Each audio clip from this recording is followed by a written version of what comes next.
This is one of my favorite Psalms. I want to read it and then share some thoughts, so it's a very well-known psalm. The Lord is my shepherd. I lack nothing. He makes me lie down in green pastures.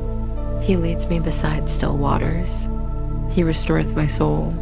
He leads me in paths of righteousness for his name's sake. Even though I walk through the valley of the shadow of death, I will fear no evil, for you are with me.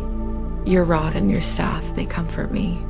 You prepare a table before me in the presence of my enemies. You anoint my head with oil. My cup overflows. Surely goodness and mercy will follow me all the days of my life, and I will dwell in the house of the Lord forever. Okay, let's talk about this. So number 1, David ran from Saul. We read about that in 1 Samuel chapter 18. Saul's son Jonathan, he had a great relationship with David, but Saul wanted to kill David, so David had to run from him. Now, David didn't have anywhere to go, so where does he go? He goes to God, and when he did that, he was safe. That's the first part of this psalm. The second part of this psalm is the Lord blesses his people with peace. When we read verse 4, it says, I will fear no evil, for you are with me. In other words, I may be surrounded by enemies, but because you're with me, God, I don't fear evil. We can have peace when we put our trust in God. It doesn't matter what's happening around us.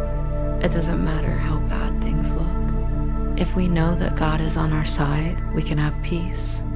Number 3, this I know, the Lord gives victory to his anointed. Look at verse 6. You prepare a table before me in the presence of my enemies. You anoint my head with oil. My cup overflows. God promised David victory over his enemies. Do you realize how outnumbered David was? He was surrounded by enemies, but God promised to give him the victory. When we put our trust in God, he will give us the victory. Number 4, in the morning, I submit my requests and wait expectantly for you. In other words, David said, every morning I come before God and I lay out my case. I tell God what's going on. I tell God my enemies. I tell God my fears. And then I wait expectantly for God to do what he said he'll do. In other words, I wait for God to give me the victory. Number 5, through the unfailing love of the Most High, he will not be shaken. The word unfailing means constant, continuous, never-ending, everlasting. In other words, God's love for us is constant, continuous, never-ending, everlasting. And because of his unfailing love, we can have peace. It doesn't matter what happens. It doesn't matter what comes against us. Because of God's unfailing love for us, we can stand strong and we can have peace.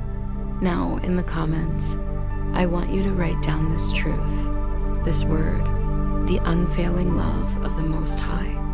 Write that down. And every time you feel like giving up, every time you feel like you're not strong enough, every time you feel like you can't take another step, repeat this truth.